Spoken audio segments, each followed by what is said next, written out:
Assalamualaikum warahmatullahi wabarakatuh. Sebelumnya terima kasih kepada Bapak Ibu dosen penguji yang telah menyempatkan waktunya untuk menyaksikan video presentasi saya dan juga terima kasih kepada Bapak Ibu dosen pembimbing saya yaitu Ibu Dr. Desna Aromatika SAP MAP selaku pembimbing satu dan Bapak Malse Yuli Vesra Esos MAP selaku pembimbing 2 yang telah membimbing saya dari awal penyusunan proposal sampai saat sekarang ini. Baiklah, sebelumnya perkenalkan nama saya Adila Ramadhani dengan BP 1810843001 akan mempresentasikan proposal saya yang berjudul Efektivitas Pelaksanaan Penerimaan Peserta Didik Baru PPDB Sistem Zonasi pada Jenjang SMP Negeri di Kota Bukit Tinggi. Adapun pokok bahasan pada presentasi kali ini, yang pertama itu bab 1 pendahuluan, yang kedua bab 2 tinjam pustaka, dan bab 3 metode penelitian. Pada bab 1, yang pertama itu latar belakang. Yang melatar belakangi penelitian ini karena pendidikan menjadi salah satu kebutuhan manusia dalam upaya menambah wawasan, pengetahuan, serta meningkatkan kualitas hidupnya. Berdasarkan Undang-Undang Nomor 20 Tahun 2003 tentang Sistem Pendidikan Nasional, dijelaskan bahwa pemerintah pusat dan pemerintah daerah berkewajiban untuk memberikan pelayanan, kemudahan, dan menjamin terselenggaranya pendidikan yang bermutu bagi seluruh warga negara tanpa diskriminasi. Namun, sistem pendidikan di Indonesia masih belum dapat diatasi dengan baik. Oleh sebab itu, salah satu upaya alternatif yang dilakukan pemerintah itu adanya program penerimaan peserta didik baru PPDB Sistem Zonasi. PP Penerimaan peserta didik baru PPDB Sistem Zonasi merupakan pendaftaran bagi siswa sesuai dengan wilayah zonasi domisili yang telah ditentukan yaitu berdasarkan jarak tempat tinggal terdekat siswa.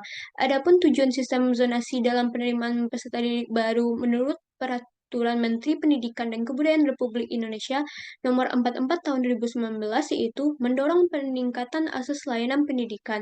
Di sisi lain, PPDB sistem zonasi tidak jarang terjadinya problematika, termasuk pelaksanaan PPDB sistem zonasi di Kota Bukit Tinggi. Jenjang SMP negeri di Kota Bukit Tinggi secara geografis dan wilayah dapat dikatakan tidak merata. Hal ini dapat dilihat pada tabel berikut, yang mana pada Mandiangin Kota Selayan hanya terdapat satu SMP, yang kedua Aurbirigo Tigo Baleh juga terdapat satu SMP, sedangkan di Kecamatan Gugu Panjang terdapat 6 SMP negeri, yang mana pada Kecamatan Gugu Panjang ini terjadi penumpukan sekolah yang juga berada di pusat kota. Fenomena empiris dan teoritis pada penelitian ini yang pertama tidak terpenuhinya kuota daya tampung PPDB sistem zonasi jenjang SMP negeri yang telah disediakan. Yang kedua, masih melekatnya stigma sekolah favorit. Yang ketiga, terdapat proses sosialisasi PPDB sistem zonasi jenjang SMP negeri yang belum secara keseluruhan tersampaikan ke orang tua siswa. Yang keempat, sarana prasarana yang sudah memadai dan menunjang pendidikan sehingga tidak terpaku hanya pada sekolah yang dianggap favorit. Namun masih terdapat sekolah yang mengalami kekurangan siswa, salah satunya SMP Negeri 7 Kota Bukit Tinggi. Selanjutnya pada penelitian ini ada pun rumusan masalahnya yaitu bagaimana efektivitas pelaksanaan penerimaan peserta didik baru PPDB sistem zonasi pada jenjang SMP negeri di Kota Bukit Tinggi dan dengan tujuan untuk mendeskripsikan dan menganalisis efektivitas pelaksanaan penerimaan peserta didik baru PPDB sistem zonasi pada jenjang SMP negeri di Kota Bukit Tinggi. Em, Manfaat pada penelitian ini terbagi menjadi dua, yaitu manfaat teoritis, yang mana hasil penelitian dapat menunjang untuk pengembangan ilmu administrasi publik, terutama konsentrasi manajemen publik tentang efektivitas dan diharapkan memberikan wawasan mengenai efektivitas pelaksanaan penerimaan peserta didik baru PPDB sistem zonasi pada jenjang SMP negeri di Kota Bukit Tinggi. Selain itu, diharapkan dapat menambah referensi yang relevan dalam penelitian bagi peneliti selanjutnya. Selanjutnya pada manfaat praktis pada penelitian ini yang pertama bagi instansi.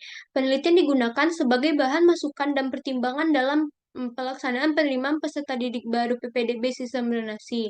Yang kedua bagi masyarakat. Penelitian dapat menambah informasi dan wawasan mengenai efektivitas pelaksanaan penerimaan peserta didik baru PPDB sistem zonasi. Yang ketiga, bagi peneliti, penelitian ini sebagai mekanisme pelatihan berpikir ilmiah dengan menganalisa data dari objek yang diteliti. Pada bab 2, yang pertama itu studi penelitian yang relevan. Pada penelitian ini, studi penelitian yang relevan yaitu dari Aulia Rahman Daulay yang berjudul Efektivitas Pelaksanaan Sistem Informasi Aplikasi Pendidikan Penerimaan Peserta Didik Baru Siap PPDB Online dalam rangka meningkatkan mutu layanan pendidikan di SMA Negeri 2 Tanjung Muara. Yang kedua itu penelitian dari Hidayah Setianti yang berjudul Efektivitas Penerimaan Peserta Didik Baru PPDB menggunakan sistem zonasi dalam pemerataan dan peningkatan kualitas pendidikan dengan studi kasus pada SMP Negeri Kecamatan Temanggung. Dan yang ketiga itu penelitian dari Nur Anna Mira yang berjudul Efektivitas Penerimaan Peserta Didik Baru PPDB Online di Dinas Pendidikan dan Kebudayaan Kota Makassar. Pada penelitian ini menggunakan teori efektivitas Robert Duncan yang terdiri dari 3 variabel. Yang pertama itu variabel pencapaian tujuan, yang kedua integrasi, dan yang ketiga adaptasi. Skema pemikiran pada penelitian ini, pertama, Peraturan Menteri Pendidikan dan Kebudayaan Republik Indonesia Nomor 44 Tahun 2019 tentang PPDB pada TK, SD, SMP, SMA, dan Sekolah Menengah Kejuruan. Yang selanjutnya, Peraturan Wali Kota Bukit Tinggi Nomor 13 Tahun 2021 tentang Pedoman Pelaksanaan Penerimaan Peserta Didik Baru. Selanjutnya, Keputusan Kepala Dinas Pendidikan dan Kebudayaan Kota Bukit Tinggi tentang Petunjuk Teknis Penerimaan Peserta Didik Baru PPDB. Dan selanjutnya, efektivitas pelaksanaan penerimaan peserta didik baru PPDB sistem zonasi pada jenjang SMP negeri di Kota Bukit Tinggi. Adapun dianalisa menggunakan pengukuran efektivitas menurut Robert Duncan yang terdiri dari 3 variabel. Yang pertama pencapaian tujuan, yang kedua integrasi, dan yang ketiga adaptasi. Pada penelitian ini terdapat dua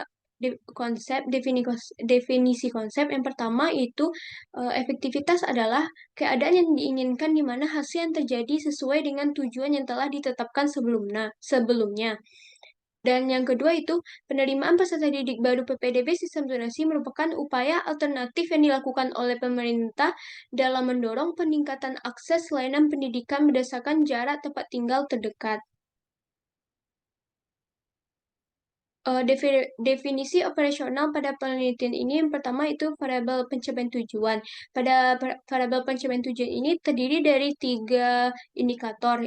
Yang pertama itu kurun waktu, kedua sasaran, dan ketiga dasar hukum. Yang kedua itu variabel integrasi yang terdiri dari 2 indikator. Yang pertama prosedur dan yang kedua proses sosialisasi. Dan yang ketiga itu variabel adaptasi yang terdiri dari indikator peningkatan kemampuan dan sarana prasarana. Pada bab 3 itu metode penelitian, yang mana pendekatan dan desain penelitian menggunakan deskriptif kualitatif. Yang kedua, teknik pengumpulan data dengan wawancara dan dokumentasi. Dan teknik pemilihan informan menggunakan purposive sampling. Peranan peneliti itu sebagai instrumen utama. Proses penelitian terbagi menjadi 3 itu pertama perumusan masalah, yang kedua wawancara, dan yang ketiga pengumpulan data. Unit analisis pada penelitian ini itu lembaga. Teknik analisis data yang pertama itu reduksi data, penyajian data, dan penarikan kesimpulan dan verifikasi. Dan teknik keabsahan data pada penelitian ini itu triangulasi sumber. Sekian presentasi dari saya, salah dan janggal mohon maaf, dan terima kasih kepada Bapak Ibu penguji dan pembimbing. Akhir kata, wassalamualaikum warahmatullahi wabarakatuh.